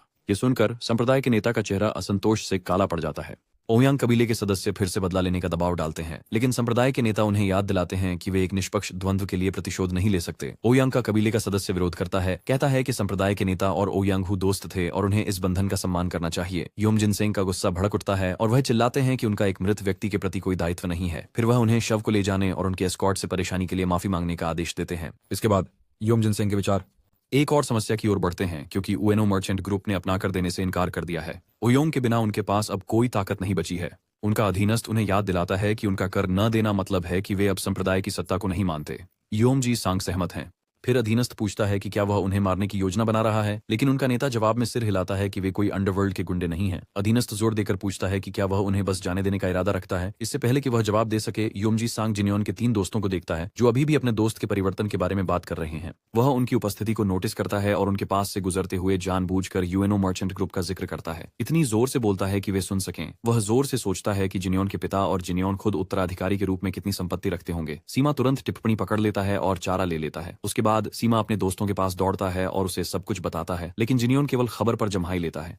सीमा उसे याद दिलाती है कि वे किसी भी क्षण हमला कर सकते हैं, खासकर जब से उन्होंने यूयोंग हू को खत्म करने के बाद अब उनके पास सुरक्षा दल नहीं है। इस बीच जिनियन पहले से ही लिटिल डिटी सेक्ट के बारे में सोच रहा है, जिसके बारे में मक ने उसे पहले ही सूचित कर दिया है। थोड़ी देर सोचने के बाद वह सीमा से पूछता है कि सेक्ट के सदस्य अब कहाँ हैं। सीमा जवाब देती है कि वे अपने बेस पर हैं। फिर जिनियन उसे अंदर आने के लिए कहता है और उसे पहनने के लिए एक चोगा देता है। उसका वफादार दोस्त फिर से उनके सही स्थान के बारे में पूछते हुए मान जाता है। जिनियन जवाब देता है कि वे गार्ड स्क्वाड के गोदाम में हैं। जब सीमा को एहसास होता है कि वह सीधे लिटिल डिटी की ओर जाने की योजना बना रहा है, संप्रदाय के आधार पर वह घबरा जाता है। वह जिनियन को याद दिलाता है कि वहां सिर्फ वे दोनों हैं, जबकि पूरा संप्रदाय वहां होगा और उनके पास कोई उचित योजना भी नहीं है। अपना हथियार निकालते हुए जिनियन अपने दोस्त को स्पष्ट करता है कि यही योजना है। फिर चाकू को हल्के से सीमा की गर्दन पर दबाते हुए वह उसे रास्ता दिखाने का आदेश देता है। उसके गरीब दोस्त के पास उसे लिटिल डिटी सेक्ट के आधार तक ले जाने के अलावा कोई विकल्प नहीं है, जहां दर्जनों गार्ड मुख्य द्वार पर पहरा देते हैं। अंत में प्रवेश द्वार पर सीमा उसे याद दिलाती है कि वह लड़ाई में बेकार है। वह शांति से अपने दोस्त से कहता है कि वह अकेला अंदर जा रहा है।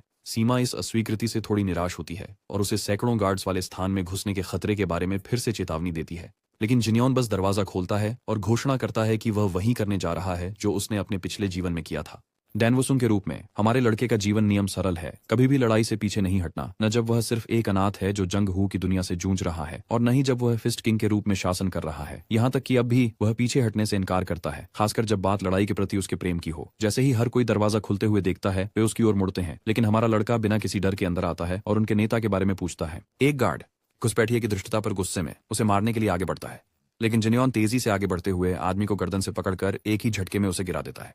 गार्ड उसे चेतावनी देते हैं कि वह उनके अड्डे में खड़ा है। लड़ाई बढ़ने से पहले संप्रदाय का नेता खुद आता है, शोरगुल से आकर्षित होकर और उसकी पहचान जानने की मांग करता है। जिनियन शांतिपूर्वक दावा करता है कि वह एक हत्यारा है। संप्रदाय का नेता मनोरंजन महसूस करता है, क्योंकि उसने अपने जीवन में कभी भी किसी हत्यारे को इतनी बेधड़क चलते हुए नहीं देखा। फिर उसकी नजर जिनियन की चोटिल मुट्ठी पर पड़ती है और उसे यूयोंग कबीले के एक सदस्य के साथ हुई बातचीत की याद आती है। एक पल में वह समझ जाता है कि उसके सामने कौन खड़ा है। जिनियन। हमारा आदमी घमंड से जवाब देता है कि वह शायद जिनियन हो सकता है। यह सुनकर संप्रदाय के नेता का चेहरा खिल उठता है, क्योंकि वह निश्चित रूप से उम्मीद नहीं कर रहा था कि कोई ऐसा व्यक्ति व्यक्ति उसके क्षेत्र में घुस आएगा, लेकिन इससे चीजें बहुत आसान हो जाती हैं। वह पूरी तरह से इस मौके का फायदा उठाने का इरादा रखता है। बिना किसी हिचकिचाहट के वह अपने गार्डों को उसे पकड़ने का आदेश देता है। इस बीच हमारा आदमी अपने पिछले जीवन में कई विरोधियों से लड़ाई की आखिरी बार को याद करता है। जैसे ही लड़ाई शुरू होती है, उसे पता है कि उसका वर्तमान शरीर पहले जैसी चरम शक्ति पर नहीं है, लेकिन इसका मतलब यह नहीं है कि वह लड़ाई का आनंद नहीं ले सकता। हर वार के साथ वह गार्ड्स को इधर उधर गिरा देता है, उन्हें तेजी से मुक्का मारकर गिरा देता है। कुछ गार्ड्स स्वाभाविक रूप से पीछे हट जाते हैं, उसकी भयानक ताकत से हिल जाते हैं जब वह इतने सारे विरोधियों से नंगे हाथों से लड़ता है। फिर अचानक वह एक पल के लिए रुक जाता है जब एक तीर उसके गाल को पीछे से काटता है। मुस्कुराते हुए मुड़कर वह चुटकी लेते हुए संप्रदाय के नेता पर अपने चमकदार हथियार का दिखावा करने का आरोप लगाता है। संप्रदाय के नेता स्वीकार करते हैं कि तलवार वास्तव में महंगी है और वह इसे शायद ही कभी उपयोग करते हैं, लेकिन इस शक्तिशाली घुसपैठिए के लिए वह एक अपवाद बनाने के लिए तैयार हैं। फिर संप्रदाय के मास्टर के आदेश पर जिनियन के पैरों पर गार्ड उसे जकड़ लेते हैं, जबकि दर्जनों और छत पर तैनात हो जाते हैं, उन पर लोडेड धनुष बंदूकें ताने हुए।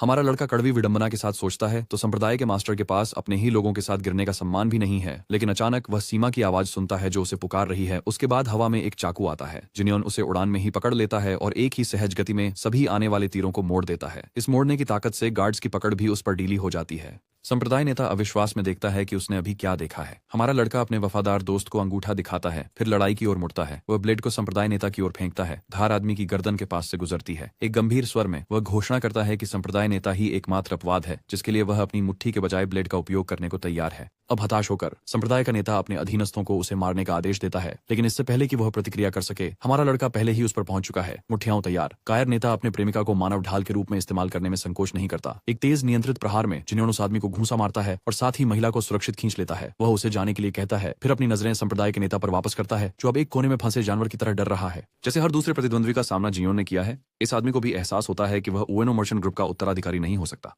यूना मर्चेंट ग्रुप केवल एक पेशेवर मार्शल आर्टिस्ट ही इस तरह लड़ सकता है। अपनी जान बचाने के लिए संप्रदाय नेता जिनियन को एक उदार राशि की पेशकश करता है। आदमी अपना वाक्य पूरा भी नहीं कर पाता कि हमारा लड़का उस पर मुक्का मारता है, उसे जमीन पर गिरा देता है। ठंडे स्वर में जिनियन घोषणा करता है कि उसे ऐसे व्यक्ति से पैसे की जरूरत नहीं है जो इसे मानव जीवन से अधिक महत्व देता है। उसे पूरी तरह से पीटने के बाद वह उस आदमी की जान ले लेता है। उसके चेहरे पर गंदे खून को देखकर घृणा का भाव होता है। मामला सुलझ जाने के बाद जिनियन अपने दोस्त और संप्रदाय के नेता की प्रेमिका के साथ चला जाता है। सिमा महिला को साथ ले जाने की पेशकश करता है और जिनियन सहमत हो जाता है। दोनों अलग हो जाते हैं। चलते समय महिला जल्दी से सिमा को पहचान लेती है। घबराकर वह उसका मुखौटा उतार देती है, जबकि वह उसे बताती है कि उसने उसे कई बार स्वीट सेंट हाउस में देखा है। वह उसे ईमानदारी से धन्यवाद देती है और वादा करती है कि अगली बार जब वह आएगा तो उसे उच्च गुणवत्ता वाली शराब पिलाएगी। वह इस प्रस्ताव को टाल देता है, ये घोषणा करते हुए कि वह अगली बार किसी सगाई में नहीं जाएगा। वह उसके परिवर्तन पर धीरे से टिप्पणी करती है। अपने दोस्त की ओर देखते हुए वह शांतिपूर्वक कहता है कि वह बदलाव को अपनाने के लिए तैयार है, जिनियन के अपने परिवर्तन से प्रेरित होकर, जबकि जिनियन अपनी ओर से पहले से ही नाश्ते के बारे में सोच रहा है। अपने कक्ष में ताजा होकर जिनियन युग भाइयों के साथ नाश्ते के लिए बैठता है। वह उन्हें जितना चाहें उतना खाने के लिए प्रोत्साहित करता है। उसकी उदारता से प्रसन्न होकर वे पूछते हैं कि क्या वे दिन में 7 बार खा सकते हैं, जिस पर वह बिना किसी दूसरे विचार के सहमति दे देता है। फिर वे उसके चेहरे पर चोट देखते हैं और पूछते हैं कि पिछली रात क्या हुआ था। ये सवाल उसे घात की याद में वापस खींच लेता है, जो एक घटना थी जिसने उसे वास्तव में हिला दिया था। ये वह चीज नहीं है जो उसके पिछले जीवन में उसे हिला देती, लेकिन अब यह उसे एहसास कराता है कि उसे अपनी सामान्य प्रशिक्षण से आगे बढ़ना होगा। उसे खुद को धकेलते रहना होगा, न केवल दानवी गुट से बदला लेने लिए बल्कि यूना मर्चेंट ग्रुप को मजबूत करने के लिए भी। उसी समय उसे एक पार्सल प्राप्त होने की सूचना मिलती है। उसे खोलने पर उसे बॉक्स में गुआंग का एक पत्र मिलता है। पत्र में मजाक में उसकी प्रगति की प्रशंसा की गई है। साथ ही यह भी बताया गया है कि उसने पिछली रात केवल एक ही ड्रिंक ली थी। सच में गुआंग अपने पिता के अनुरोध पर कुछ देने गए थे, लेकिन उसे भूल गए, इसलिए अब वह इसे भेज रहे हैं। वह पत्र का अंत जिनियन को अलविदा कहकर करते हैं और उसे उनकी बदमाश समूह के लिए मजबूत बनने की याद दिलाते हैं। जब जिनियन बॉक्स खोलते हैं तो उन्हें कई 100 साल पुराने फ्लीस फ्लावर की जड़ें मिलती हैं। वह ये जानकर हैरान होते हैं कि ये जड़ी बूटियां लगभग 5 शताब्दी पुरानी हो सकती हैं। इसका मतलब है कि वे उसकी बिजली 10 चरण कला को 5वें चरण तक बढ़ाने में मदद कर सकते हैं। फिर वह एक और थैली की जांच करता है जिसमें एक डिब्बा है। अंदर उसे ताइहो मर्चेंट ग्रुप से उसके पिता के नाम एक पत्र मिलता है जो दोस्ती का प्रतीक है। वह निष्कर्ष निकालता है कि उसके पिता ने ताइहो मर्चेंट ग्रुप से, जो सेंट्रल प्लेन्स में सबसे अमीर में से एक है, इन कीमती वस्तुओं को पहुंचाने के लिए अपने संबंधों का उपयोग किया होगा। जब वह बॉक्स खोलता है तो उसकी आंखें अजुराइट एसेंस को देखकर चौड़ी हो जाती हैं, जो मार्शल आर्टिस्ट्स के लिए एक खजाना है। ये केवल पौराणिक प्राकृतिक वाइनबेरी, चंद्रफूल और 10,000 साल पुरानी बर्फ जिनसिंग के बाद आता है। ये औषधि इतनी दुर्लभ है कि योद्धा इसके लिए जान लेने को तैयार हो जाते हैं। जैसे ही वह इसकी सुगंध को सूंघता है, उसे यकीन हो जाता है कि यह वास्तव में अजुराइट एसेंस है, क्योंकि उसने अपने पिछले जीवन में इसके कुछ बूंदों का स्वाद चखा था। वह यह नहीं समझ पाता कि उसके पिता ने इसे कैसे प्राप्त किया। फिर बिना किसी हिचकिचाहट के वह प्रत्येक युग भाई को ट्यूबर फ्लीस फ्लावर रूट्स फेंकता है। उन्हें निर्देश देता है कि जब वह अपनी ऊर्जा को केंद्रित कर रहा हो तो उसके कमरे की रक्षा करें। वह उन्हें यह भी आदेश देता है कि जब वह अपने कमरे से बाहर आए तो वे जड़ों को खा लें। युग भाइयों में से एक अपने हाथ में वस्तु को जिज्ञासा से देखता है। जिनियन समझाता है कि यह कुछ ऐसा है जो उन्हें मजबूत बनाएगा, लेकिन उन्हें चेतावनी देता है कि इसे न खोएं क्योंकि यह कीमती है। उनमें से एक यह सुनकर आश्चर्यचकित होता है, फिर अनायास ही खुलासा करता है कि उसके पिता ने उसके लिए इसी तरह के कई अमृत लाए हैं। जिनियन ने आंख भरी, अंततः समझते हुए कि यह सब पैसे पर निर्भर करता है। रूडी का सेवन करने के बाद जिनियन अपने कमरे में पालथी मारकर बैठता है, ध्यान करता है और अगले 2 घंटे तक ऊर्जा एकत्रित करता है। स्वाद कड़वा है, लेकिन उसे लगता है कि यही इसे मार्शल आर्ट्स जैसा बनाता है। दर्दनाक फिर भी फायदेमंद। जल्द ही वह महसूस करता है कि उसके केंद्र में औषधि से गर्मी प्रवाहित हो रही है और वह राहत महसूस करता है कि उसने इस नए शरीर के पात्र को प्रशिक्षित किया है। लेकिन अचानक उसके हर हिस्से में जलन भरा दर्द फैल जाता है। वह इसे दबाने की कोशिश करता है, लेकिन यह और अधिक असहनीय होता जाता है। दांत भींचते हुए वह इसे सीधे सामना करने का निर्णय लेता है, अपनी ऊर्जा को इसे शांत करने के लिए केंद्रित करता है। इसे कई कष्टदायक सेकंड के बाद अंततः वह राहत की सांस लेता है जब दर्द कम हो जाता है और उसका केंद्र ठंडा होने लगता है। फिर वह अपनी बिजली कला का उपयोग करता है। उसके चेहरे पर विजयी मुस्कान होती है जब उसे एहसास होता है कि वह 5वें चरण में पहुंच गया है। अपने शरीर को देखते हुए वह नोटिस करता है कि वह शराब की गंध से भरा हुआ है, उसके शरीर के पुराने मालिक की शराब की लत के कारण। मुस्कुराते हुए वो पुराने जिनियन को अलविदा कहता है। अब समय है अजुराइट सार को आजमाने का, जो आसान प्रक्रिया नहीं है। अधिकांश शरीर इसके प्रभाव में भट्टी में रेत के कप की तरह बिखर जाते हैं, लेकिन वह जानता है कि उसे इसे सहना होगा। अगले ही पल वह महसूस करता है कि सार की आत्मा ऊर्जा उसे घेर रही है, जैसे कि उसकी परीक्षा ले रही हो। शुरुआत में वह अपनी शक्ति की लालसा को दबाने का निर्णय लेता है, लेकिन फिर वह अपना मन बदलता है और ऊर्जा के खिलाफ धक्का देता है। इसे पार करने और अत्यधिक शक्तिशाली बनने के लिए दृढ़ संकल्पित होता है। 7 दिन बीत जाते हैं जबकि वह अपने कमरे में बंद रहता है और ऊर्जा के साथ काम करता है। उसका पढ़ाकू छोटा भाई उसके बारे में चिंतित हो जाता है। उसे युग भाई द्वारा रोका जाता है, जो उसे याद दिलाता है कि उनके गुरु ने सख्ती से किसी को भी कमरे में प्रवेश करने से मना किया है। इससे पहले कि नर्डी भाई कुछ कह सके, उसके कमरे से एक बड़ा विस्फोट होता है और वह भूत की तरह खड़ा रहता है। उसकी आंखें बैंगनी बिजली से चमक रही हैं। युग भाई इस दृश्य से स्तब्ध हैं, लेकिन उनमें से सबसे बुद्धिमान हुआ युआन तुरंत इसे हवा में बदबू से कुख्यात ऊर्जा विचलन के रूप में पहचान लेता है। वे उसके पास दौड़ते हैं जब वह फर्श पर गिर जाता है। युग भाई उसे जगाने की पूरी कोशिश करते हैं। हुआयोन चिंतित और डरा हुआ अपने बड़े भाई के पास जाता है, जो उसी तीव्र अभिव्यक्ति के साथ अपना सिर उठाता है। जिनोन उठता है और अपने भाई को देखता है। उसकी अभिव्यक्ति उसे एक प्रतिशोधी भूत की तरह दिखाती है। वह आगे चलने लगता है। जब उसका मंझला भाई पूछता है कि वह कहाँ जा रहा है, तो वह जवाब देता है कि उसे थोड़ा ठंडा होने की जरूरत है और उन्हें चेतावनी देता है कि उसका पीछा न करें, जिससे हुआयोन उसकी बात पर बहुत हैरान हो जाता है। वह पूरी गति से इमारत पर कूद रहा है, न केवल अपने घर से बल्कि अपनी गली से भी दूर जाने की कोशिश कर रहा है। उसके अंदर उमड़ती शक्ति जो वह अजुराइट सार के सेवन से प्राप्त करता है, उसे लगभग अनियंत्रित बना देती है। जिनियन का शरीर सार की शक्ति को सहन करने के लिए पर्याप्त मजबूत नहीं है, जो मुट्ठी के राजा के लिए असहनीय हो जाती है। इसलिए वह लोगों को खुद से बचाने के लिए आबादी वाले क्षेत्रों से दूर भाग जाता है। कुछ समय बाद वह दूर एक सुनसान जगह पर रुकता है। शक्ति अभी भी अनियंत्रित है। अपने पिछले जीवन में सहन किए गए वार को याद करते हुए वह अपने शरीर से ऊर्जा को मुक्त करने का निर्णय लेता है। वह ऊर्जा को एक शक्तिशाली विस्फोट में छोड़ता है, जो दूर से दिखाई देती है जैसे कि यह जमीन से निकल रही हो। बारिश उस पर बरसती है जब वह वहां खड़ा होता है, अपनी ऊर्जा से संतुष्ट। अपने व्हाइट लाइटनिंग 10 फेज कला के स्तर की जांच करते हुए वह मुस्कुराता है, ये महसूस करते हुए कि इस ऊर्जा के कारण वह 8वें चरण तक पहुंच गया है। जब वह शहर वापस आता है तो उसकी कपड़े उस ऊर्जा के कारण फटे हुए होते हैं जो उसने छोड़ी थी। अपने चारों ओर लोगों की निगाहें महसूस करते हुए वह कुछ कपड़े खरीदता है। जब वह दुकानदार से कीमत के बारे में पूछता है तो वह व्यक्ति पैसे लेने से मना कर देता है, उसे पहचानते हुए कि उसने उयांग कबीले और लिटिल देवता संप्रदाय जैसे शरारती समूहों को हराया था और अन्य गुंडों को डरा दिया था। वह अपने बच्चों की ओर इशारा करते हुए कहता है कि वे इसके बाद यहाँ आते हैं, इसलिए यह उसकी ओर से आभार का प्रतीक है। बच्चे भी उसे एक छाता देते हैं और मुस्कुराते हुए वह अंततः उनका आभार स्वीकार करता है। बाहर वह अपने आसपास के लोगों के शांत चेहरों को देखता है और समझता है कि दुकानदार सही था। उसने कभी वास्तव में नहीं समझा कि उसकी लड़ाई का दूसरों पर क्या प्रभाव पड़ा, लेकिन दुकानदार के शब्दों और लोगों की मुस्कान को याद करते हुए उसे एक अजीब सा एहसास होता है जो उसे पसंद आता है।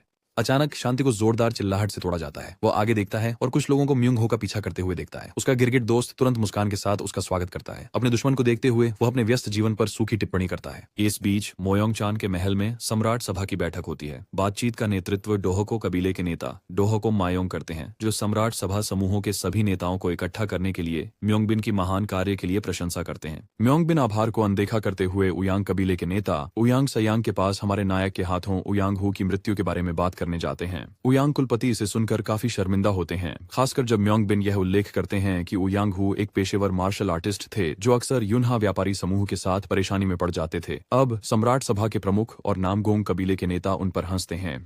ओयांग हू ने भी सबसे मजबूत मार्शल कलाकारों में से एक का खिताब रखा था, फिर भी उन्हें यह हास्यास्पद लगता है कि उनके जैसे व्यक्ति को एक साधारण व्यापारी समूह के सदस्य द्वारा हरा दिया गया। ओयांग कबीले का नेता यह तर्क देने की कोशिश करता है कि ओयांग हू को पहले ही कबीले से निकाल दिया गया था, लेकिन वह गंभीरता से जिनियोन को सबक सिखाने का इरादा व्यक्त करता है ताकि वह उसके कबीले की श्रेष्ठता को पहचान सके। दूसरी तरफ हमारा दोस्त और उसका आत्मकेंद्रित मित्र क्रिम्सन रीपर अलायंस समूह द्वारा पीछा किया जा रहा है। वे मांग करते हैं कि वह म्युंग हो को सौंप दे, जिसने जिनियोन को डाउनटाउन जिले में इन नकली राजाओं के बारे में बताया था। म्युंग हो बताता है कि इन लोगों ने उसकी नीलामी के व्यवसाय के लिए रखी किताबें चुरा लीं। फिर वह अपने पूर्व मित्रों से अपने हाथों की स्थिति के बारे में पूछता है। अपने चोटिल हाथ दिखाते हुए म्युंग हो मजाक करता है कि वह उन्हें सुन सकता है। यह देखकर वह अंडरवर्ल्ड के गुंडों की ओर मुड़ता है और उनसे कहता है कि जब म्युंग हो के हाथ पूरी तरह से ठीक हो जाएं तो उसे वापस कर दें। सभी लोग हमारे दोस्त की समझदारी का मजाक उड़ाने लगते हैं, जैसे कि वह उनसे इस तरह से आराम से बात कर रहा हो। लेकिन जब जिनियॉन उनके मजाक पर कोई प्रतिक्रिया नहीं देता तो वे समझ जाते हैं कि वह कोई साधारण व्यक्ति नहीं है, उसके पास एक दबावपूर्ण आभा है। फिर भी वे गुस्से में हैं और उसे पीटने का फैसला करते हैं। उनमें से एक गुंडा दूसरों को रोकता है और आगे आता है। वह जिनियॉन से पूछता है कि क्या वह वास्तव में उनकी असली पहचान जानता है। अगले ही पल वह हमारे आदमी को धमकाने वाला होता है, लेकिन उसे अपना वाक्य पूरा करने का मौका नहीं मिलता क्योंकि जिनियॉन की एक जोरदार धक्का उसे दूर दीवार में टकरा देती है। यह देखकर हर कोई हैरान रह जाता है। उनके हाव भाव से बेपरवाह जिनियॉन उन्हें आराम से कहता है कि वे चले जाएं। कहता है कि अब उसे कुछ खाना चाहिए, नहीं तो वह भूख से उन्हें मार सकता है। उनके लिए बेहतर होगा कि वे किसी और समय आएं। वह यह भी जोड़ता है कि या तो वह या म्युंग हो उन्हें बाद में उनकी लड़ाई के लिए ढूंढ लेंगे। अंत में क्रिम्सन रीपर गैंग समझ जाती है और फिलहाल के लिए उन्हें अलविदा कहती है। अब म्युंग हो की हिम्मत होती है कि वह उससे कुछ खरीदने के लिए कहे, खासकर नूडल्स। वह यहाँ तक कहता है कि जब जिनियॉन ने उसे पिछली बार हराया था तो वह लगभग मर ही गया था क्योंकि वह भूखा था और वह अपनी रिकवरी के लिए भोजन के महत्व के बारे में बड़बड़ाता है। आखिरकार जिनियॉन उसे चुप रहने के लिए कहता है, ये कहते हुए कि उसे बिना ज्यादा बोले ही पूछ लेना चाहिए। फिर वे जिन प्योन के स्थान पर नूडल्स खाने जाते हैं। म्युंग हो पूरा भोजन पाकर काफी खुश है, लेकिन फिर वह अपने दोस्तों की खाने की आदतों में बदलाव देखता है क्योंकि जो पहले बहुत कम खाता था अब ऐसे खा रहा है जैसे कई दिनों से भूखा हो। वह उन्हें परिवर्तन के प्राकृतिक क्रम पर थोड़ा व्याख्यान देते हैं और फिर अपने दोस्तों के लिए 4 कटोरे का ऑर्डर देते हैं। बातचीत युग जुड़वां पर शिफ्ट हो जाती है क्योंकि हमारा लड़का म्युंग हो को बताता है कि वे ठीक हैं और आमतौर पर उसके स्थान पर प्रशिक्षण लेते हैं। म्युंग हो उनकी लालची खाने की आदतों पर टिप्पणी करता है जो उनके साथ होने पर उसके खर्चों पर बड़ा असर डालती हैं। जिन्होंने उसे अनायास याद दिलाता है कि वह काफी अमीर है। उसके पूर्व मित्र छिड़कर जवाब देते हैं कि वह भी उसका पैसा लूटता है। फिर बातचीत बदल जाती है जब म्युंग हो जिन्हीं में रुचि लेने लगता है।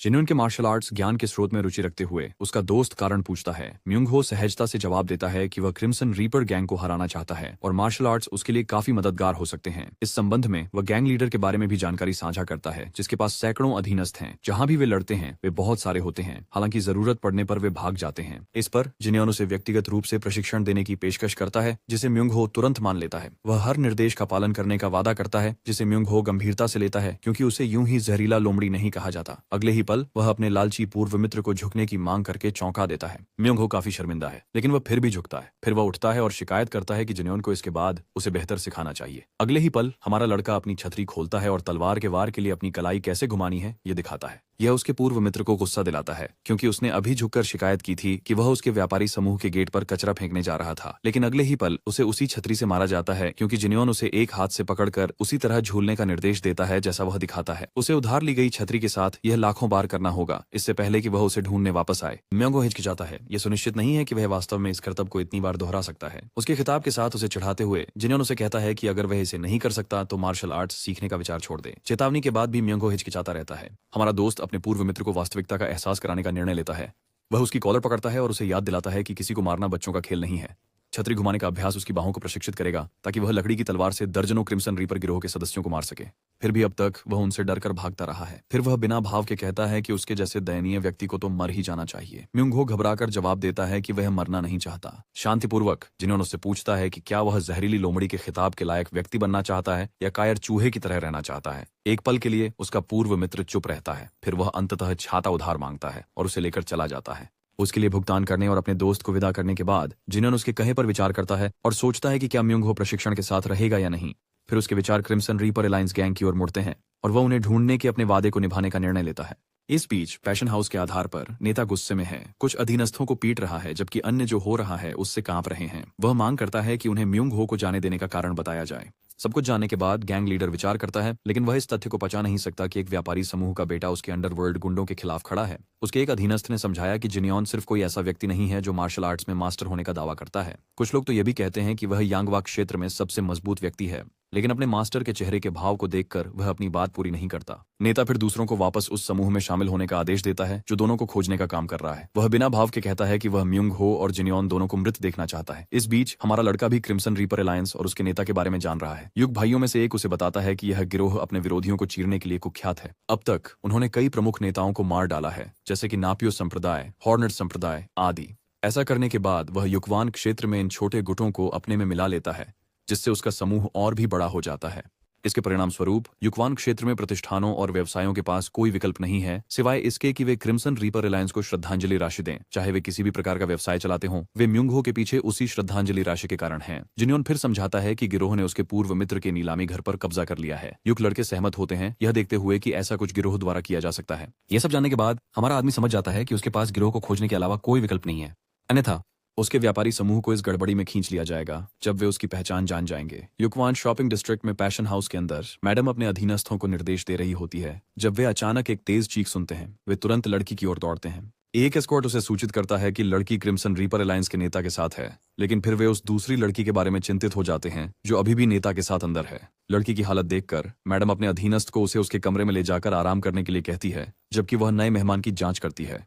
इस बीच अधीनस्थों को निर्देश दिया जाता है कि वे क्रिम्सन रीपर के नेता को परेशान न करें। जोंगहुआ फिर अपने नए मेहमान के पास जाती है, जो और कोई नहीं बल्कि हमारा लड़का है। वह उसे खुश करने की कोशिश करती है, लेकिन वह सीधे क्रिम्सन रीपर के नेता के बारे में पूछता है। जोंगहुआ पूछती है कि क्या उसकी कोई अपॉइंटमेंट है। वह यहाँ तक पूछता है कि क्या उसे नेता ऊपर मिलेंगे। जोंगहुआ हिचकिचाती है, उसकी पहचान के बारे में सोचती है, लेकिन फिर भी मान लेती है कि नेता ऊपर है। जब वह ऊपर जाता है तो वह उसे चेतावनी देता है कि वह दूसरों को बाहर निकाल दे, क्योंकि वह नेता से मिलने जा रहा है। देखकर कि दूसरी लड़की अभी भी अंदर है, वह उसे नेता की अपार शक्ति के बारे में चेतावनी देने की कोशिश करती है। हालांकि हमारा लड़का बेफिक्र होकर आगे बढ़ता है। नेता के समूह के सामने गार्ड उसे चेतावनी देते हैं कि यह एक प्रतिबंधित क्षेत्र है, लेकिन वह चलता रहता है। जब एक गार्ड उसे रोकने की कोशिश करता है तो वह उसे ऐसे ही पीछे फेंक देता है जैसे वह कुछ भी नहीं हो। क्रिम्सन रीपर अलायंस के अन्य गार्ड लड़ाई के लिए तैयार होते हैं, पूछते हैं कि क्या हमारा अनजान लड़का जानता भी है कि वे कौन है। वह शांतिपूर्वक फिर से उनके नेता के ठिकाने के बारे में पूछता है। ऐसा लगता है कि उसके चारों ओर सभी लोग क्रिम्सन रीपर अलायंस का हिस्सा हैं, क्योंकि बड़ी संख्या में लोग उसे मारने के इरादे से उसकी ओर बढ़ रहे हैं। दूसरी ओर जिनियन उन्हें शांतिपूर्वक बताता है कि उसका भी इरादा उन्हें मारने का है। उनमें से एक तलवार लेकर उस पर आता है, लेकिन वह आदमी के सिर को पकड़कर उसे फेंक देता है। एक और गुंडा उस पर झपटता है, लेकिन वह हमले को चकमा देकर उसे उसके अपने हथियार से मार देता है। फिर वह एक कमरे का दरवाजा खोलता है, लेकिन वह सही कमरा नहीं है। वह जोर से सोचता है,